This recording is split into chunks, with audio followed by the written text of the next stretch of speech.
നമസ്കാരം, ഞാൻ Vishnu Narayan. Wish for ഹെക്സിൻ്റെ NLP സീരീസിലെ അടുത്തൊരു എപ്പിസോഡിലേക്ക് നിങ്ങൾക്ക് എല്ലാവർക്കും സ്വാഗതം. ഇന്ന് നമ്മൾ സംസാരിക്കാൻ പോകുന്നത്, നമ്മൾ ഓൾറെഡി ഔട്ട്കംസിനെ കുറിച്ച് കണ്ടു. ഇനി ഔട്ട്കംസ് എങ്ങനെ സ്ട്രക്ചർ ചെയ്യാം എന്നാണ് നമ്മൾ നോക്കാൻ പോകുന്നത്. ഇത് നമ്മൾ 9 പോയിൻറ്റുകൾ ആലോചിക്കേണ്ടതുണ്ട്. അതിൽ 9 നമ്മൾ ഇന്ന് ഡിസ്കസ് ചെയ്യില്ല. നമ്മൾ 4 പോയിൻറ്റുകൾ മാത്രമേ ഇന്ന് ഡിസ്കസ് ചെയ്യുകയുള്ളൂ.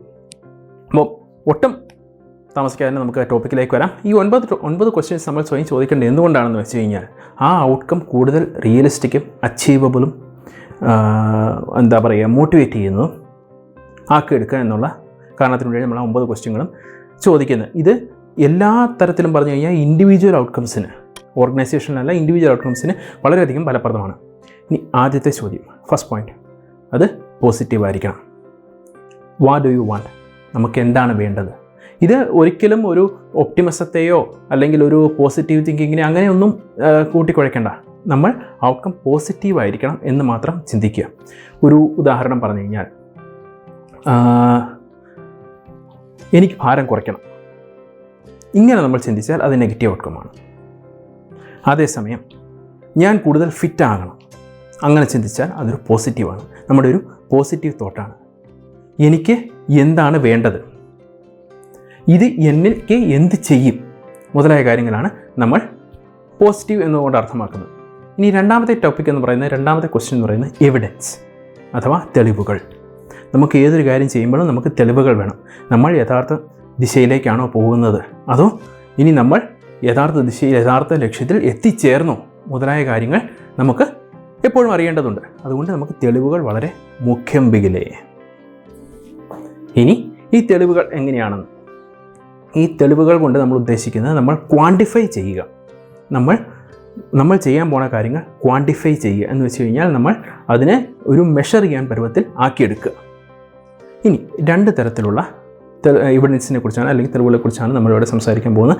ഒന്ന്, ഫീഡ്ബാക്ക്, അതായത് പ്രതികരണം, നമ്മൾ നേരായ മാർഗത്തിലാണോ പോകുന്നത് എന്നറിയാനുള്ളത്. 2, എവിഡൻസ് തന്നെ, നമ്മൾ യഥാർത്ഥ ലക്ഷ്യത്തിൽ എത്തിച്ചേർന്നു. ഈ 2 എണ്ണമാണ് നമുക്ക് ചെയ്യേണ്ടത്. ഇതിന് നമുക്ക് സ്വയം ചോദിക്കാവുന്ന ക്വസ്റ്റ്യൻസ് പറയുകയാണെങ്കിൽ, എന്താ പറയുക, ഞാൻ എന്താണ് മെഷർ ചെയ്യാൻ പോകുന്നത് സ്വയം ചോദിക്കുക. ഞാൻ ഈ ഔട്ട്കമ്മിൽ എത്തിയെങ്കിൽ ഞാൻ എന്താണ് ഫീൽ ചെയ്യുന്നത്, ഞാൻ അത് എങ്ങനെ കാണുന്നു, കേൾക്കുന്നു, എങ്ങനെ ഫീൽ ചെയ്യുന്നു, അങ്ങനെ മെഷർ ചെയ്യാം. ഇനി മൂന്നാമത്തേത് സ്പെസിഫിക്സ്.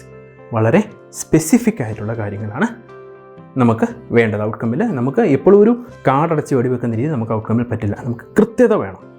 ആ കൃത്യത എവിടെ, എപ്പോൾ, ആരോട് കൂടെ, അല്ലെങ്കിൽ ആര്, ഇങ്ങനെ ഒരു കൃത്യത നമുക്ക് വരുത്തേണ്ട കാര്യമുണ്ട്. സ്പെസിഫിക്കലി എവിടെയാണ് കൃത്യമായിട്ട് എനിക്കിത് വേണ്ടത്, കൃത്യമായി എനിക്ക് എപ്പോൾ വേണം ഇത്, കൃത്യമായി എനിക്ക് വേണ്ട സന്ദർഭം എന്താണ് മുതലായ ചോദ്യങ്ങൾ സ്വയം ചോദിക്കുക. നമുക്ക് സ്പെസിഫിക്സിൽ അച്ചീവ് ചെയ്യാൻ പറ്റും. ഇനിയുള്ള അവസാനത്തെ ഇന്ന് നമ്മൾ ഡിസ്കസ് ചെയ്യാൻ പോകുന്ന 4-ാമത്തേത് റിസോഴ്സസ്. റിസോഴ്സസ് എന്ന് പറഞ്ഞു കഴിഞ്ഞാൽ നമുക്ക് എന്തൊക്കെ റിസോഴ്സസ് ഉണ്ടോ അതിനെയൊക്കെ കുറിച്ചാണ് നമുക്ക് സ്വയം ഒന്ന് ചോദിക്കണം. നമ്മൾ ഔട്ട്കമ്മിനെ സ്ട്രക്ചർ ചെയ്യുമ്പോൾ നമുക്ക് എന്തൊക്കെ റിസോഴ്സസ് ഉണ്ട് എന്ന് നമ്മുടെ മനസ്സിൽ കൂടെ പോകണം. ആദ്യത്തേത്, അത് നമുക്ക് 5 റിസോഴ്സസ് ആണ് മെയിൻലി ഉള്ളത്. അതിൽ ആദ്യത്തേത് ഒബ്ജക്ട്സ് എന്ന് പറഞ്ഞാൽ എന്ത് വസ്തുക്കളും ആകാം. അത് നമ്മൾ കാണുന്ന TV ആകാം, വായിക്കുന്ന പുസ്തകമാകാം. നമ്മുടെ ഔട്ട്കമ്മിനെ ബേസ് ചെയ്ത് എന്ത് വസ്തുക്കളും നമുക്കതിൽ കൂട്ടാൻ പറ്റും. നമുക്ക് ഓഫീസിൽ ഒരു നിസ്സാര പേന വരെ നമുക്ക് ഒബ്ജക്ട്സിൻ്റെ ഗണത്തിൽ പെടുത്താൻ പറ്റും. ഇതെല്ലാം ഉണ്ടോ നമ്മൾ ഉറപ്പുവരുത്തുകയാണ് ചെയ്യുന്നത്. 5-ൽ പീപ്പിൾ, ആൾക്കാർ, നമ്മുടെ ഫാമിലി, നമ്മുടെ ഫ്രണ്ട്സ്, നമ്മുടെ കൂടെ വർക്ക് ചെയ്യുന്ന ആൾക്കാർ, അങ്ങനെ മുതലായി നമ്മുടെ കൂടെ നിൽക്കുന്ന ആരും പീപ്പിൾ ഗണത്തിൽ പെടുന്നതാണ്. 3-ാമത്തെ റോൾ മോഡൽസ്. ഈ നമ്മളെ ഉദ്ദേശിച്ച് വെച്ചിരിക്കുന്ന നമ്മുടെ ഔട്ട്കം ആരെങ്കിലും യഥാർത്ഥത്തിൽ പ്രാവർത്തികമാക്കിയിട്ടുണ്ടോ, അവരിവിടെയും രേഖപ്പെടുത്തിയിട്ടുണ്ടോ, യഥാർത്ഥത്തിൽ ചെയ്ത ആളെ നമുക്ക് അനുകരിക്കാൻ പറ്റുന്ന ആൾക്കാരുണ്ട്. നമ്മൾ മോഡൽസിനെ കുറിച്ച് മുൻ വീഡിയോസിൽ കണ്ടു. അങ്ങനെ ചെയ്ത ആരെങ്കിലും ഉണ്ടോ, ഇതൊക്കെ അതിൽപ്പെടുത്താവുന്നതാണ്. ഇനി 4, പേഴ്സണൽ ക്വാളിറ്റീസ്. ഈ വേണ്ട കാര്യങ്ങൾ, എനിക്ക് ഔട്ട്കമ്മിന് വേണ്ട സ്കിൽസ് എന്നിൽ ഓൾറെഡി ഉണ്ടോ, പേഴ്സണലി എന്നിൽ ഉണ്ടോ, നമ്മൾ ചിന്തിക്കുകയാണ്.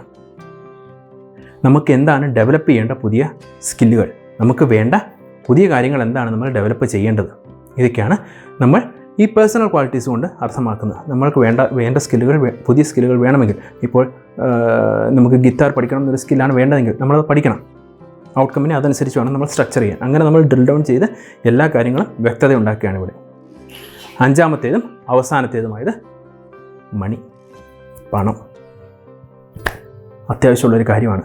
നമുക്ക് ആവശ്യത്തിന് പണമുണ്ടോ, നമ്മുടെ ഔട്ട്കമ്മിന് വേണ്ടിയ പണം നമുക്കുണ്ടോ. ഇപ്പം നമ്മുടെ ഉദ്ദേശം എന്ന് പറയുന്നത് വലിയൊരു ഫാക്ടറി തുടങ്ങാമെന്നിരിക്കട്ടെ, നമുക്ക് വെറുതെ ആഗ്രഹിച്ചുകൊണ്ട് കാര്യമില്ല. പണത്തിന് പണം തന്നെ വേണം. ആ പണം നമ്മുടെ കയ്യിലുണ്ടോ, ഇല്ലെങ്കിൽ നമുക്കത് റേസ് ചെയ്യാൻ പറ്റുമോ. ശുഭാപ്തി വിശ്വാസം നല്ലതാണ്, പക്ഷേ അത് റിയലിസ്റ്റിക് ആയിട്ടുള്ളത്, എക്കോളജിക്കലി റൈറ്റ് ആയിട്ടുള്ളതാണോ എന്ന് നമ്മൾ എപ്പോഴും ചെക്ക് ചെയ്യേണ്ടതാണ്. അഞ്ചാമത്തെയാണ് അത്. ഇങ്ങനെ നാല് പോയിന്റ്സ് ഇത്തവണ ഡിസ്കസ് ചെയ്തു. ബാക്കി പോയിന്റ്സ് നമ്മൾ അടുത്ത എപ്പിസോഡിൽ ഡിസ്കസ് ചെയ്യും. Till then keep smiling, be happy, bye bye.